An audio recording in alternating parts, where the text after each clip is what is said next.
嗨，大家好，我是探皮叔，今天是2025年7月21号。这一期咱们继续胡聊胡适、胡指、胡 A 还有胡锡进老师。今天 A 股三大指数集体高开高走，至收盘沪指涨0.72%，深成指涨0.86%，创业板指数涨0.87%，北证50指数涨2.8%。关键是沪深两市成交额接近1.7万亿，量价配合都还是不错的。较上日放量将近1300亿，两市4005家上涨，下跌的是1291家，妥妥的是一个牛市。这个沪市的走势为什么走成这样？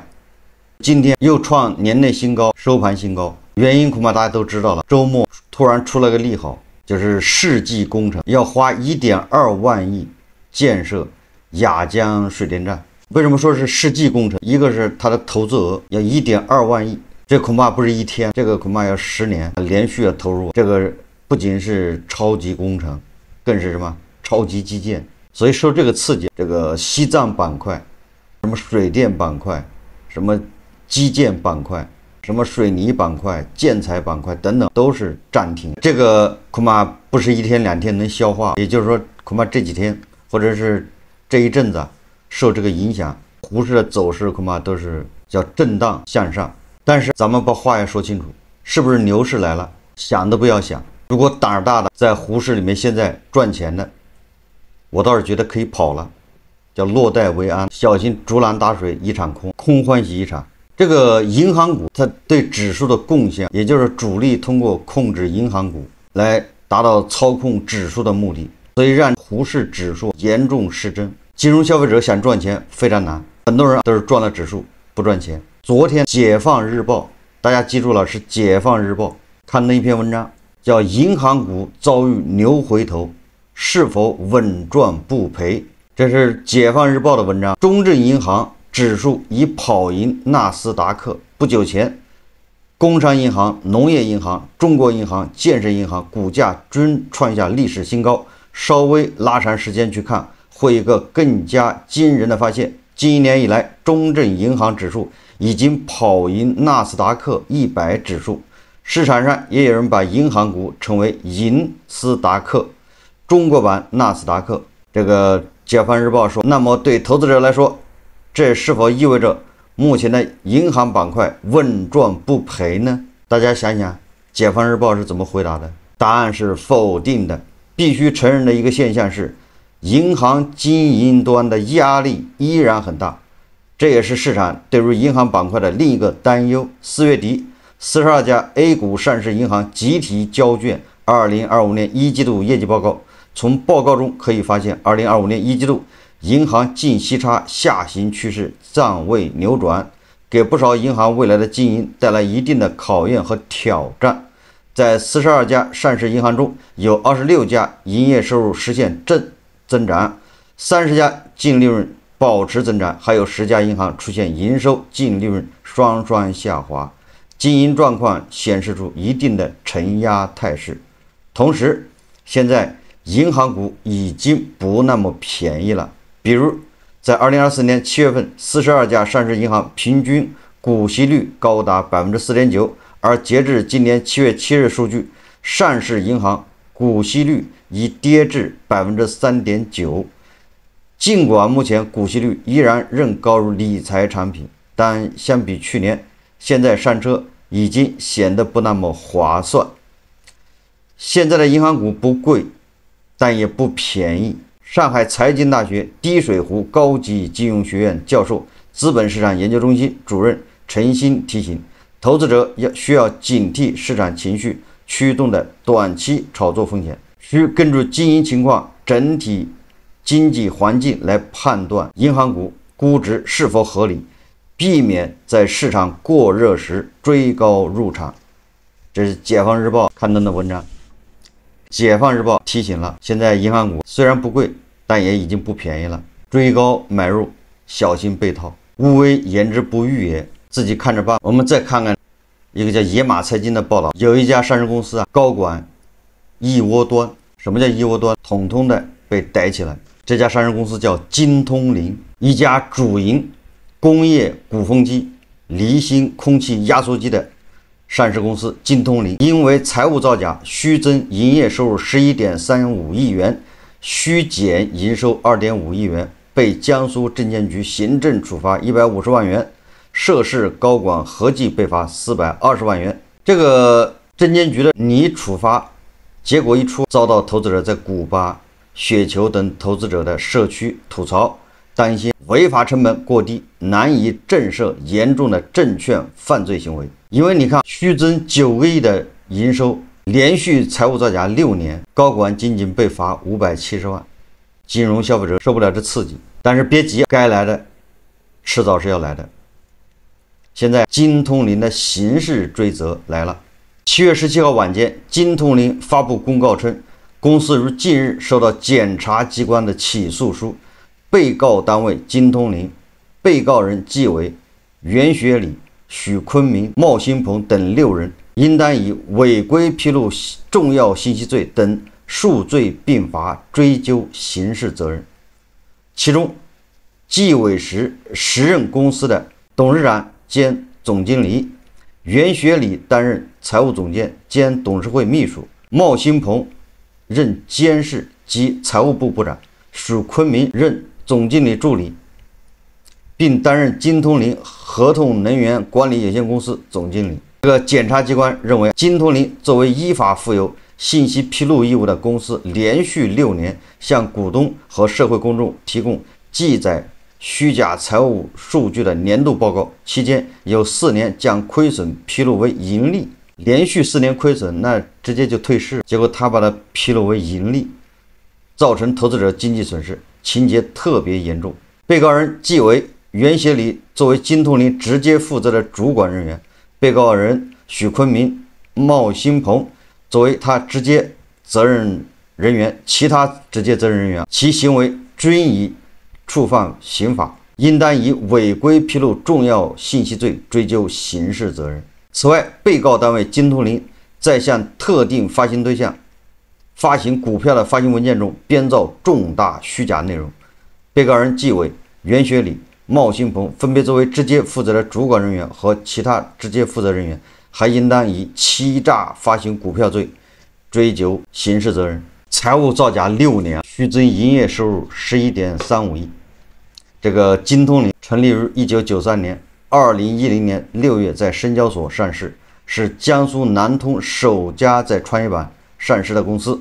这个金通林财务造假迹象最初是2023年年初暴露的，但是金通林发布了一份颇为出乎市场意料的业绩预告，说公司在2022年前3季度规模净利润为541万元的情况下，也就是前3季度对外披露还是盈利541万，到了第4季度给他加上，不就是要披露这个叫年报嘛？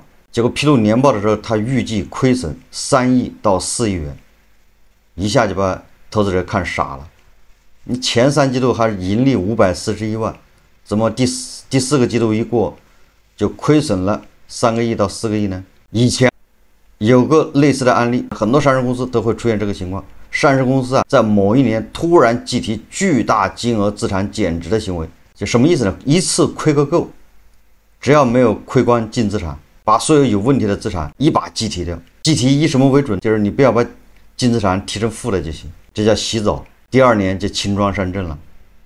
很多上市公司都这么干，亏就亏个痛快。深交所直接给金通林发函，质疑商誉减值和资产减值是否合理？你这是要干什么？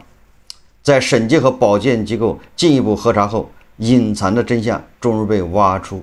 2023年4月，审计机构大华所在自查，就是大华所在自查金通林财务情况时，发现11个重大差错，比如公司发放奖金未入账，公司代客户回款没算，建造合同完工进度有误，导致的结果是财务报表里包括营收、净利润多达31项指标均需要调整，并且2021年本就已经下滑严重的净利润还会进一步减少，那就是拔出萝卜带出泥。监管的立案和处罚很快跟进，投资者们这才发现自己已经被蒙在鼓里长达6年之久。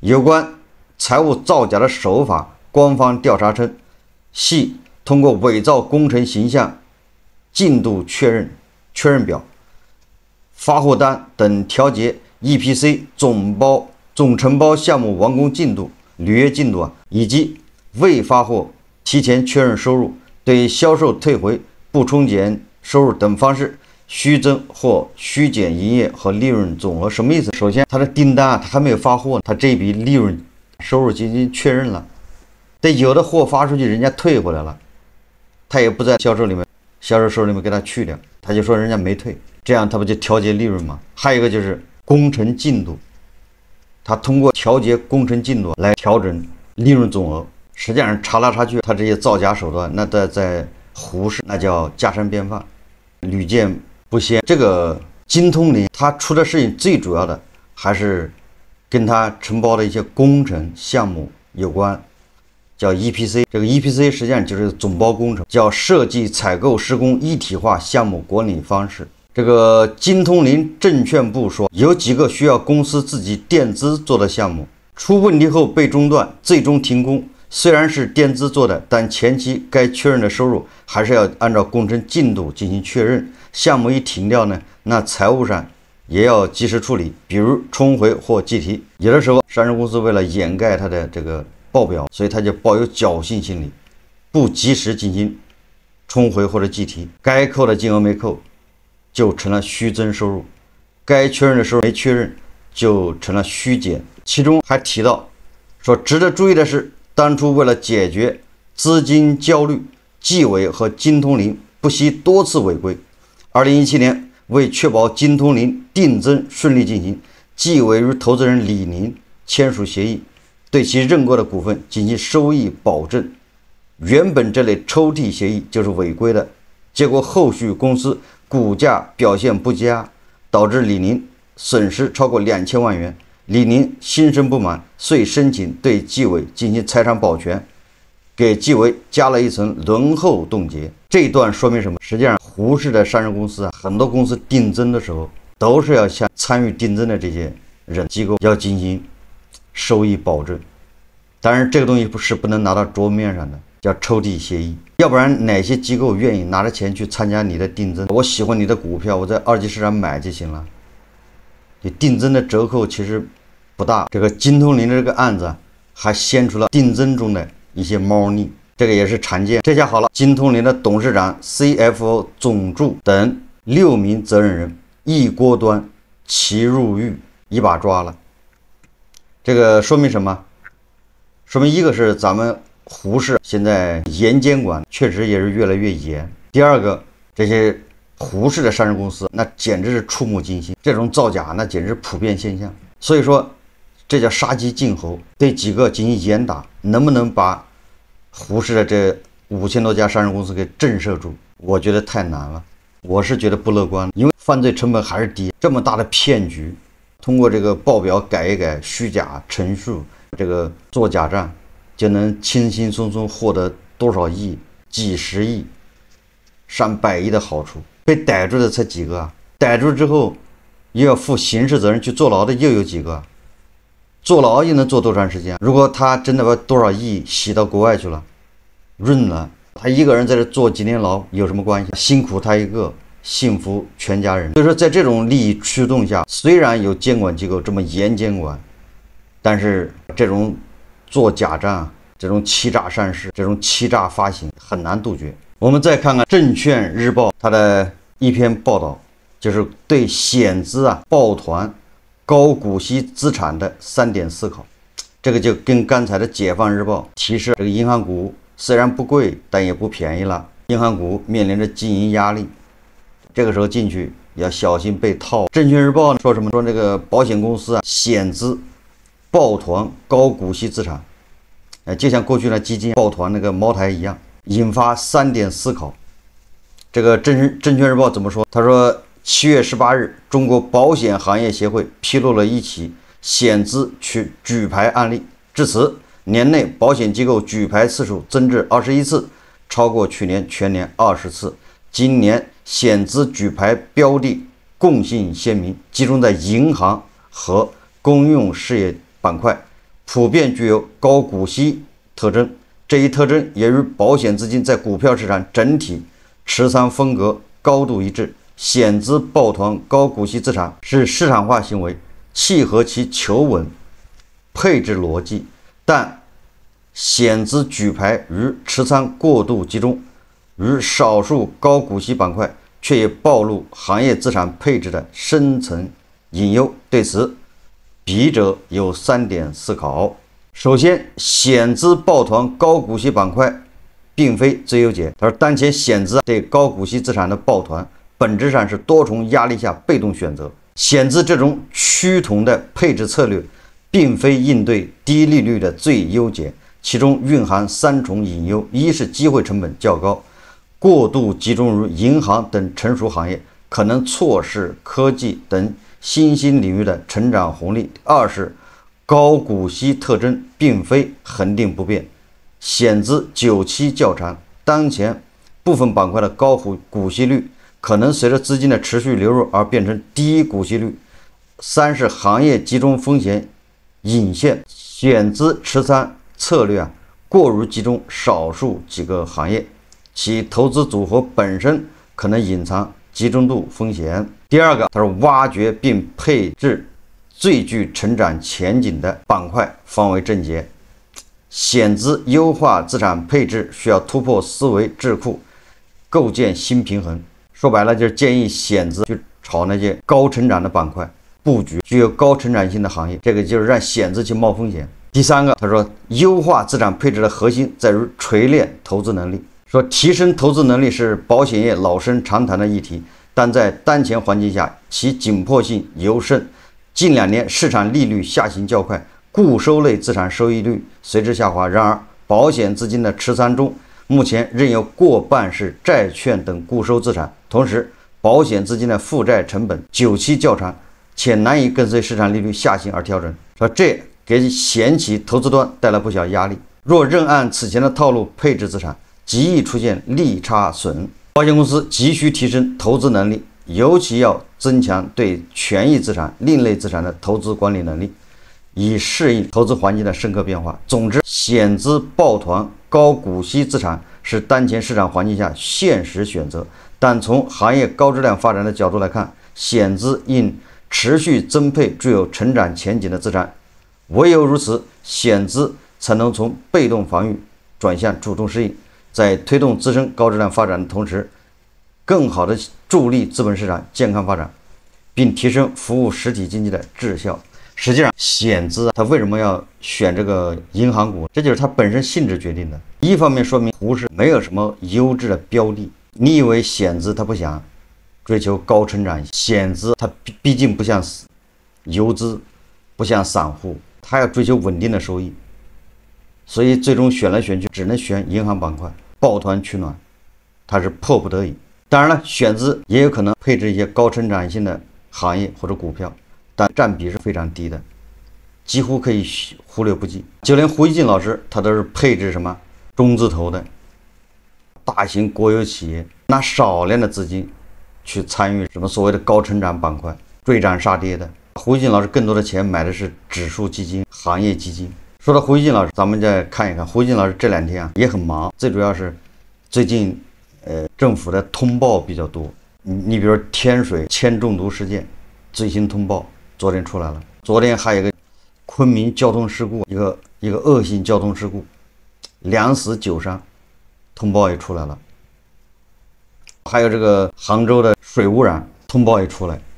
胡一进老师由于通报太多，胡一进老师也很忙，各种鼓掌，各种叫好，360度全方位叫好，这个也不容易，也很累，这也是个体力活。你比如说到铅中毒事件，胡一进老师说甘肃省的最新通报内容非常详尽，呼应了公众已经提出的所有主要质疑，而且依法调查和追责的态度十分坚决。